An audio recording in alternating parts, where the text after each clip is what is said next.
Okay, so don't know why I do this to myself, but I read slash listened to controversial opinion about whether you consider audiobooks to be reading. But listen, I'm a multitasking queen, okay? So when I'm doing other stuff, I need anyway, whatever. So may or may not have read Bride by Ali Hazelwood. Now, I actually had no clue that this book even existed until one of my friends sent me a TikTok, and I was like, what? And let me tell you, I was extremely overwhelmed by this TikTok. And I was like, my first like response and everything was like, is this like biologically accurate? Let me see if I can find it. But I was just like completely shocked. I was like, does that like work? Oh my god, I should have prepped this. Here we go. This is a TikTok. I was like, what the hell? That is crazy. So is that like biologically true? Because that is insane. I'm gonna show you. Am I allowed to do that? I don't know. So we can't unlatch. Until books you probably thought I wouldn't read, but I did, and I have thoughts on them. Bride was recommended to me by some mischievous ne'er-do-wells, but I'll admit, even though I'm not a fan of romantasy, I was intrigued by the concept of nodding, which I found out my wife knew all about, and if I'm understanding it correctly, when a werewolf is inside, this happens. So they can't unlatch. Until... And this is actually based on actual wolf biology, so you could say that I read this for science. And the only reason I finished it was because of that pursuit of higher learning, obviously. And I don't the reason DNF. I don't have a DNF copy on hand is because it was my contribution to the Kist Family White Elephant Book Exchange. So my brother-in-law is in for a real treat. The romantasy I liked better was that... He gave it to his brother-in-law. I flippin' love that. I hope that he read it. Anyway, so this is my recap of said book. This is kind of awkward, I can't lie, but I've committed myself to doing these now because I've realised when I was like sorting out my bookshelf, and also I saw some people's TikToks where they were like, oh, like looking at books that I've like rated 5 stars but I don't remember them, and then this girl was like reading the back, and then it was like she was reliving it all over again, like she was remembering it, and I was like, I kind of want to remember all the books I've read without having to reread them every single time, because there's too many new books coming out that I can't be bothered that I would have to reread unless I really wanted to reread. So with that being said, lock in, because this is gonna be wild, like quite literally. So Bride opens up with like a wedding ceremony taking place between, yes, I know, what a weird name, Misery Lark. I'm sorry, if your parents name you that, you should just automatically, I already knew, I read that and I went, her parents don't like her. And Lo Morland, and they're meeting for the first time. Their wedding is a political alliance, essentially. Misery is from a very powerful vampire family, and she's the daughter of like one of the councilmen at this place called the Nest, which is like vampire territory. And then Lo Morland is the alpha of his pack, the Wares or whatever, and it's the whole like world is essentially, the world is humans, werewolves, and vampires, and they all like coexist, and the humans and the vampires have some kind of weird alliance, which we'll get into a little bit later, but the Wares and the vampires, they've been at war, and now I think essentially they're in North America, but in this part of North America that they're in, they all live in their own territory. So yeah, they coexist, but they don't like live in the same place. They all live in their territories. There are a couple of exceptions. We'll get to those because that's to do with the alliance. So essentially, that's what happens when you first open the book. But then we skip back in time a little bit, and it's when Misery's at her office job. She's like a white collar hacker. And somebody comes to get her. Her name's Vanya, and basically, she needs to. Her father's calling her, and she's like, "Listen, me and the vampires. I may be a vampire, but we don't interact." So she's like, "Why the hell are you here?" And so she goes because she has to. Her father's like influential, and he basically tells her that the alliance that um, they have with the humans against the wares is not in a great place because there's going to be a new governor, and so they can't get the new governor on board.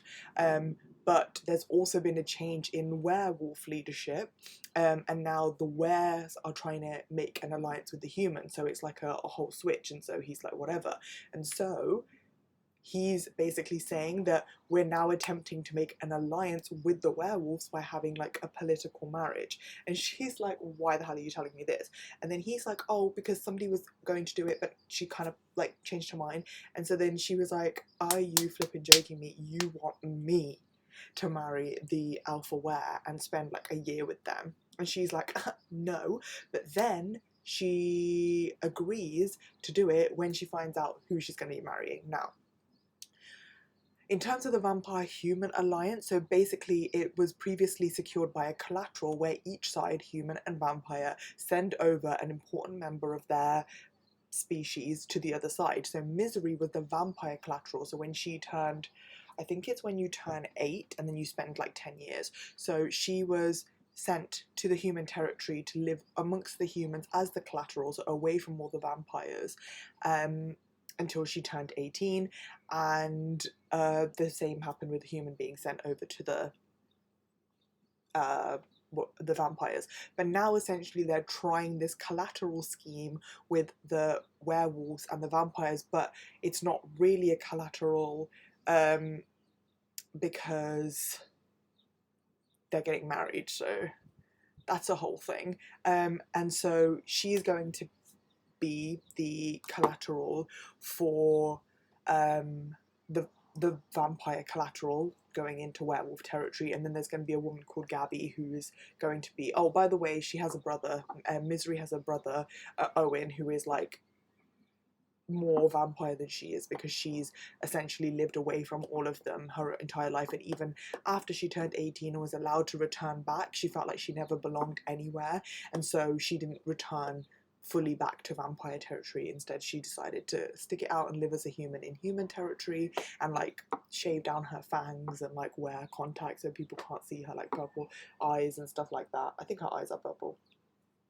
Pretty sure they are. Their blood is purple and their eyes are purple, I think, if I remember that correctly. So, and then they're going to send over the werewolf collateral. Feel like there's a lot. I also do need to say that she only agrees to marry, I think I've said this, when she finds out who she's marrying, because she hears her dad say the alpha's name. We're getting to why that's important in a little bit. But we also find out that when Misery was sent into the human world, she had a child companion and best friend, childhood companion and best friend, and her name is Serena Paris. And we find out that Serena's actually been missing for a month, and the reason that she agrees to marry Lo is because when Misery trying to figure out like, oh, like where the hell is Serena gone, like la la whatever, she finds an encoded message that says L.E. Morland. What's Lo's name? Lo Morland. And that's why she agreed to get married to him. So she's like, this is my great opportunity. I can find out like what the hell's happened to Serena. So the wedding happens, and then Misery, during the wedding, like it looks like there's going to be a clash. Lo like resolves it.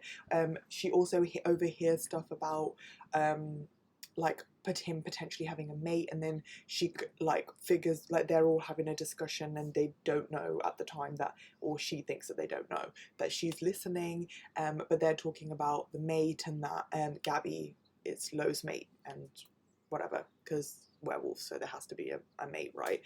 Anyway, so then Misery goes into werewolf territory, and she moves into the room that's adjacent to Lo's, and she's basically being monitored by the other wolves in the pack.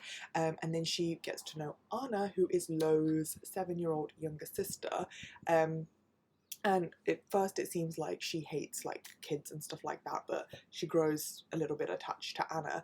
And there's an almost kidnapping of Anna, which Misery stops. And it turns out that there's a plot going on within the werewolves where the loyalists oppose Lo. Now, I feel like we need a little bit of background here, because we find out that Lo is like really strong and like a really strong alpha, and his predecessor was Roscoe, and he was like apparently a tyrant, and he knew that Lo, even from a young age, was going to be a problem for him because of like the power and like strength that he exudes. So he sent Lo away into like out of his pack, like away from everyone essentially, and he went to Europe, and so he spent a lot of time away from the pack also, but for completely different reasons, and he was like with another pack, and then went to Europe and like was living a normal like human life essentially. But then when his mother was killed because of her opposing what happened, what Roscoe was doing, Lo challenged Roscoe and won, and by challenge I mean like he killed him. And then the loyalists are actually led by Roscoe's mate, who is Emery, and so they think like that's the whole like thing, like the loyalists are like after Anna and they're trying to get at Lo. Meanwhile, all this is happening, you would think that there needs to be quite a lot of hatred, innate hatred between Misery and Lo, because even though they don't know each other personally and they don't have anything personally against each other, and they've both lived amongst other people. Also, a little cute little note that I thought was quite interesting is that in their area, like in their territories, the humans and the vampires and the werewolves don't really interact with each other. But when Lo was in Europe, it was completely different. So he was in Switzerland and they all mixed there. So it was all like they all lived together. So you'd think like they are a bit more relaxed, but innately from like a species perspective, they should hate each other. At least that's what I think the author was trying to say, and I think it's also like what we're supposed to know. So that's just, I don't really read books for like finding plot holes and stuff, but I just thought that was an interesting point. But anyway, so the whole time Misery and Lo's tension is growing, and like I said, Misery learned that Gabby is supposed to be Lo's mate, and then Misery gets caught sleeping around, like looking around and stuff, and like finding ways to like get into places she shouldn't be, like by on computers and stuff. And then she has to admit that the only reason that she ever agreed to the wedding was because she wants to find out about her friend's disappearance, because she's like, I saw this note, L.E. Morland, and you're Lo Morland, so obviously it's to you. But then we actually find out that Lo, it's not talking about Lo, it's talking about Anna, because Anna's full name is Lillian Esther Morland. And then Lo confides in Misery that it's a secret that Anna is actually half human and half were. They share the same mother, but they don't actually know who Anna's father is. And they need to keep it a secret because it like interspecies relationships is pretty much unheard of, and nobody like knows anything about like what the hell's going on. And they're like, we learn later that Anna can't actually like shift into like wolf form or anything, and they're just still trying to keep it a secret. Luckily she's still young, so they can just say that it's to do with that. But all of Anna's friends are starting to shift, and she's not having a good time with it. And Misery's wondering like, why the hell was Serena looking into this? Because she is a journalist, but she's a financial journalist, like why is she looking into Anna and all of that? Anyway, within the werewolf pack, there's this techie guy called Alex, and Lo tells him like, oh, we need to work with Misery in her search, help her. And then Misery also gets to know two other pack members who are Juno and Cal, who are Lo's trusted friends and advisors. And then also in her protective detail is Mick, who's an older were who did previously serve Roscoe, but chose to support Lo when Roscoe like turned everything. And he was a supporter of Lo's mother as well. Lo's mother was also a second in the pack when Roscoe was the alpha. So Misery and Alex are doing their research, and they find out that Anna's father's name was Thomas, and that he was killed in a car accident literally 2 weeks after Serena's disappearance. And then they find out that that whole death was actually orchestrated by none other than Governor Davenport, who is the current governor that their vampires had an alliance with. Meanwhile, Misery's trying to help Lo, like plant spyware and stuff in the loyal. Sorry, I just remembered like what part of the scene we're getting to. Anyway, so they go over to where the loyalists are, where I think they're supposed to be in like California or something. Anyway, so they go over there, they're having dinner, and they need to find an excuse to like get into the office and stuff like that. So then, of course, Misery's a vampire, but they don't feed from humans. Like, apparently it's very frowned upon to feed directly from the source, so they all drink from blood bags. Anyway, so she doesn't eat, and so they're at the dinner, and then Lo's like, oh, you need to feed, and then she was like, yeah, and so the werewolves aren't going to say anything, so they're like, okay, yeah, so then they go, and then they're in the Emery's office doing the thing, and they're like trying to do the thing, and then they hear voices coming, and they're like, oh, also there's been quite a few like little heated moments up until this point, like just before. Also, Lo's a pilot, did I forget to mention that? Lo can like drive like every flipping vehicle on this planet. I don't know what this man can't do. Anyway, before they were going to get off the plane, he was like, oh, like I need your consent to do this, but they need to like know that you're like with me. And so he essentially like has to like scent her, and so he has to like put his scent on her. Is very charged, very, very charged. But even more charged is the bit when they're in the office, and she's like, oh, like just kiss me. If they open the door, then they'll just think that we're in this office that's supposed to be locked, by the way, and we're just whatever. And then he's like, you're kind of right, but that's not going to work. Like, they're not going to believe that. They need to know more. So he says, just bite me and drink from him.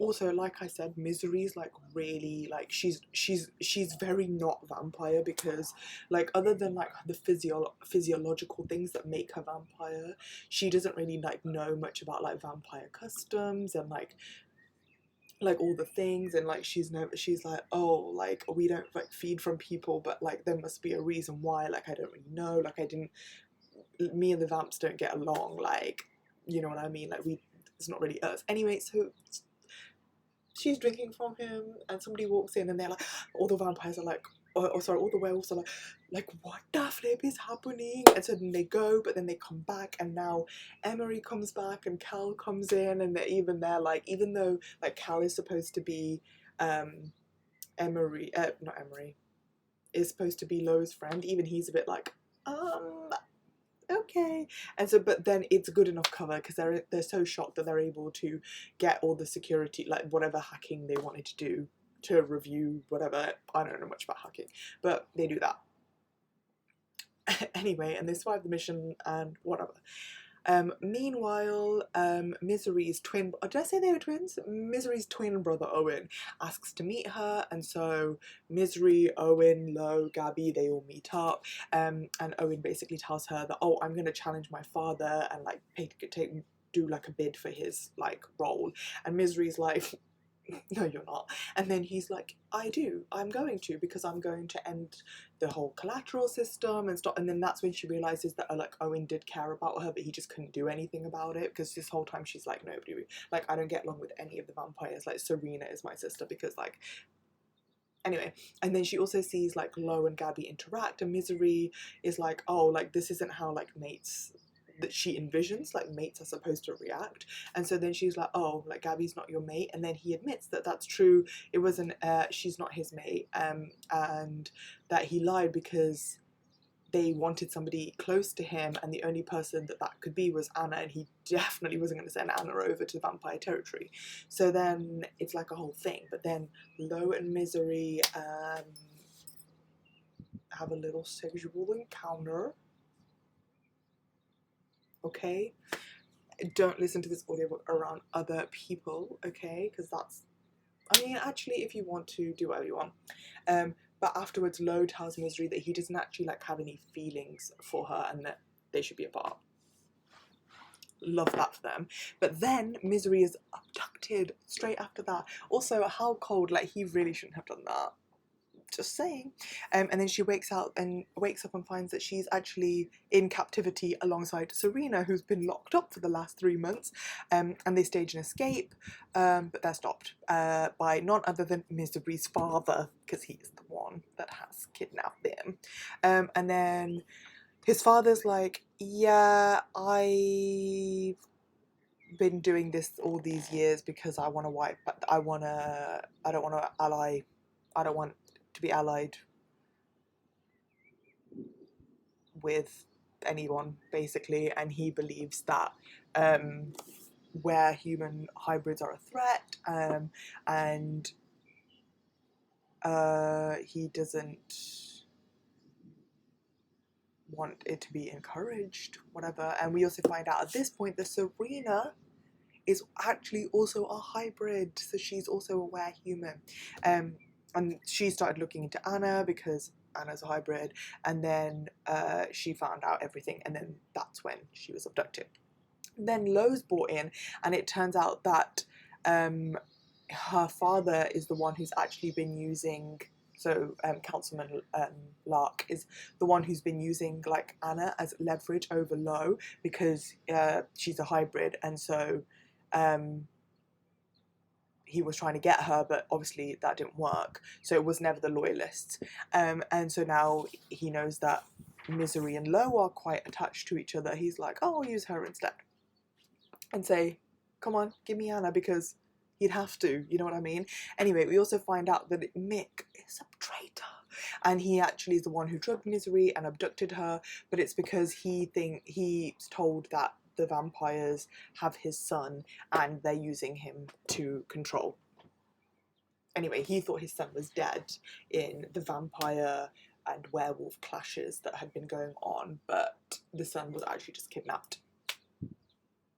Anyway, in the end, Serena and Lo managed to overpower Misery's father, and Mick and his son are reunited, even though we don't actually ever find out like what happens with that. And then we also get that Lo admits that his feelings for Misery, and she decides to continue on living with Lo and the Were, so they're together now. And then Serena meets Cohen. Oh, it wasn't Cal in the room with it was Cohen, who is a close friend of Lo's, who he'd gone to stay with, who's alpha of another pack. And then Cohen realises that he is Serena's mate. There's also a really cute cat that keeps getting mentioned, so if you're cat people, there's a cat, okay? Did I say that the werewolf blood is green? And they have green eyes, I think, if I remember that correctly. I feel like you don't read this book for the plot. All the guys are like rolling in there, and they're not dead, but you know what I mean. Like they're all reeling, right? Because I don't think sometimes they realize what people are reading. Listen, I'm not a hater. I'm just saying, but you don't really read this book for the plot, if you catch my drift. Although the plot twists were there, like I did not suspect Mick. Okay, maybe it's because I was disarmed. I didn't think there was going to be anything like that going on. But I did predict that Serena was going to be the hybrid werewolf gal. I did think that. And I knew that Councilman Lark was crazy anyways. Like, he literally never cared about Misery. I told you that from the start. You name your kid Misery, although he's not actually the one who named her Misery, because apparently the parents don't choose the name. The birth rate of vampires is so low that it's like, you're you are the whole community's child, essentially, which I think is kind of like an interesting notion, and that could be like a whole concept in and of itself. But yeah, and then that is what happens. There is more knotting scenes. Yeah. I'm just gonna end it there, because if you want to hear them, get the audiobook. or read the audiobook, read the book. I don't know. The voice actors, they were okay. Yeah. Yeah, they were alright. Anyway, okay, bye. I think that's all I wanted to say.